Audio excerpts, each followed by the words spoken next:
আজি আমি এটা নতুন টপিক নতুন বিষয় এটা আমি আলোচনা কৰিবলৈ ওলাইছোঁ আৰু সেই বিষয়টো আপুনি আৰু মই প্ৰভু যীশু কোন বুলি ভাবা যে ইয়াৰ ওপৰত আমি অকণমান সময় আলোচনা কৰোঁ। বহুত মানুহে প্ৰভু যীশুক নিজৰ উদ্ধাৰকৰ্তা স্বৰূপে গ্ৰহণ কৰে, বহুত সুস্থকৰ্তা হিচাপে গ্ৰহণ কৰে। তো আপুনি আৰু মই আজি প্ৰভু যীশুক কি বুলি ভাবোঁ? তো আমাৰ জীৱনৰ একমাত্ৰ প্ৰভু, একমাত্ৰ ঈশ্বৰ, একমাত্ৰ জীৱিত ঈশ্বৰ যদি আছে তো আমাৰ পবিত্ৰ যীশু খ্ৰীষ্টই আছে। কাৰণ কিয় বাইবেলে কয় যে প্ৰভু যীশু এজন সৰ্বশক্তিমান ঈশ্বৰ হয় আৰু তেওঁ একে সময়তে মানৱৰূপী ঈশ্বৰ। তেওঁ মানুহৰ লগত বসবাস কৰিব কাৰণে বিচাৰে, তেওঁ মানুহৰ লগত এক হৈ কিনে থাকিব বিচাৰে। স্বৰ্গখন ঈশ্বৰৰ সিংহাসন আৰু পৃথিৱীখন হৈছে ভৰিৰ পীৰা। আৰু সেই ঈশ্বৰে কৈছে যে মোলৈ তোমালোকে কেনেকুৱা গৃহ নিৰ্মাণ কৰিবা আৰু মোৰ জিৰোৱা ঠাই ক'ত, আৰু মোৰ জিৰোৱা ঠাই ক'ত? আমাৰ ঈশ্বৰ সৰ্বশক্তিমান ঈশ্বৰ যদিও হয়, কিন্তু তেওঁ আপোনাৰ আৰু মোৰ লগত থাকিব বিচাৰে। আমেন, হালেলুয়া। আৰু সবচে ডাঙৰ আচৰিত হ'ব যে ঈশ্বৰে মানুহক বনাইছিলে এইটো কাৰণতে যে ঈশ্বৰৰ লগত বসবাস কৰি, মানুহৰ লগত ঈশ্বৰ বসবাস কৰি থাকিবৰ কাৰণে। হালেলুয়া। মানুহক বনাইছিলে এইটো কাৰণতে যে মানুহে ঈশ্বৰক আৰাধনা কৰক আৰু ঈশ্বৰে মানুহৰ লগত এক হৈ ঘনিষ্ঠতা হৈ এটা সম্পৰ্ক হৈ থাকক, এক হৈ থাকক।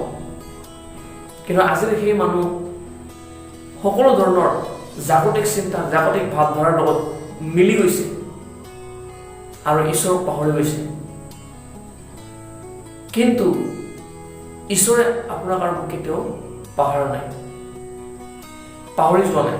কাৰণ কি ঈশ্বৰ আপোনাৰ আৰু মোৰ লগত আছে, কিন্তু আমিহে তেওঁক ধ্যান নিদিওঁ, আমি তেওঁক নুবুজোঁ, তেওঁক আমি প্ৰশংসা নকৰোঁ, তেওঁক আমি আৰাধনা নকৰোঁ, তেওঁৰ লগত আমি সময় কটাব নিবিচাৰোঁ। কিন্তু সেই ঈশ্বৰে সদায় বিচাৰে যে আপোনাৰ আৰু মোৰ লগত সময় কটাব কাৰণে। আমাৰ প্ৰভু যীশু মহান হয়, আমাৰ স্বৰ্গত থকা পিতা মহান হয়। আৰু সেইকাৰণে আপোনাক আজি বল, শক্তি, জ্ঞান, বুদ্ধি যি লাগে প্ৰত্যেকটো বিষয় আপোনাক দি আছে, প্ৰত্যেকটো আশীৰ্বাদ দি আছে।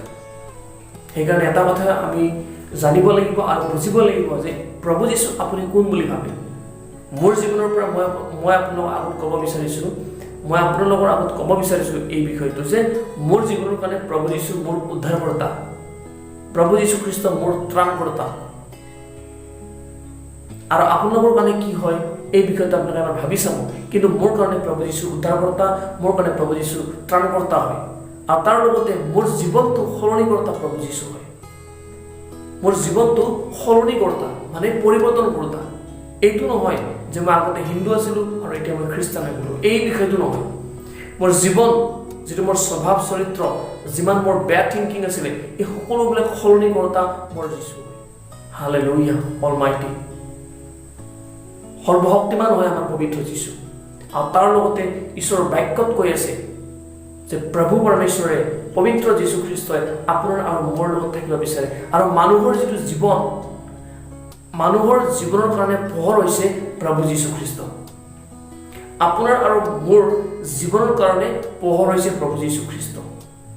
আৰু সেই যীশু খ্ৰীষ্টৰ পৰাহে আপুনি সেই পোহৰ পাই কিনে আমাৰ জীৱনটোক আমি আগবঢ়াই লৈ যোৱাত সহায় হয়। আৰু পবিত্ৰ যীশু খ্ৰীষ্টৰ বাক্যত লিখা আছে,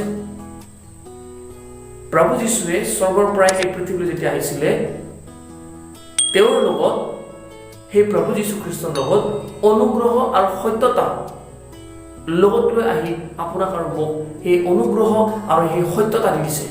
যিটো অনুগ্ৰহৰ দ্বাৰা আমি সেই স্বৰ্গৰাজ্য পাম আৰু যিটো সত্যতাৰ দ্বাৰা আমি এই জীৱনত চলি যাব পাৰিম আৰু চলি কিনে আমি সেই অনুগ্ৰহৰ ভিতৰত সোমাব পাৰিম। আৰু সেই অনুগ্ৰহত আমি সোমাওঁ মানে আমি ঈশ্বৰৰ ৰাজ্যত হালেলুয়া। বিৰাট এটা ডাঙৰ গ্ৰেচ, ডাঙৰ এটা আশীৰ্বাদ হয় এইটো এটা বিষয় যে আমাৰ প্ৰভু যীশুৱে আপোনাৰ কাৰণে, মোৰ কাৰণে স্বৰ্গ এৰি এই পৃথিৱীলৈ আহিছে আৰু তেওঁৰ লগত কি লৈ আহিছে গ্ৰেছ অনুগ্ৰহ আৰু সত্যতা হালেলুয়া ঈশ্বৰৰ মহান প্ৰেম আপোনাৰ মোৰ লগত আছে আপোনাৰ নিজৰ জীৱনটোক এবাৰ যদি ভাবি চাই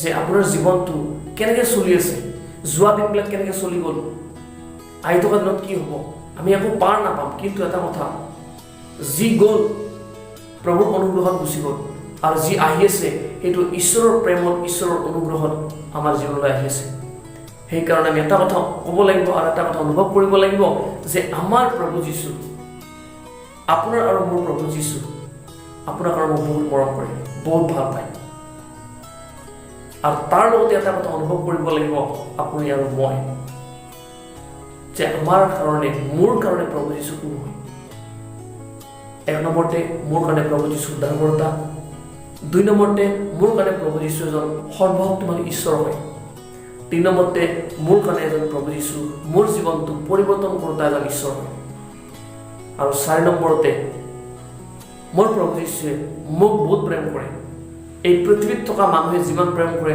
তাতকৈও হাজাৰ হাজাৰ হাজাৰ হাজাৰ গুণ প্ৰভু যীশুৱে মোক প্ৰেম কৰে আৰু তাৰ লগতে মোৰ শৰীৰত থকা সকলো ধৰণৰ ৰোগ সকলো ধৰণৰ বেমাৰ আৰু সকলো ধৰণৰ সমস্যাৰ পৰাও ৰাস্তা খুলি দিয়ে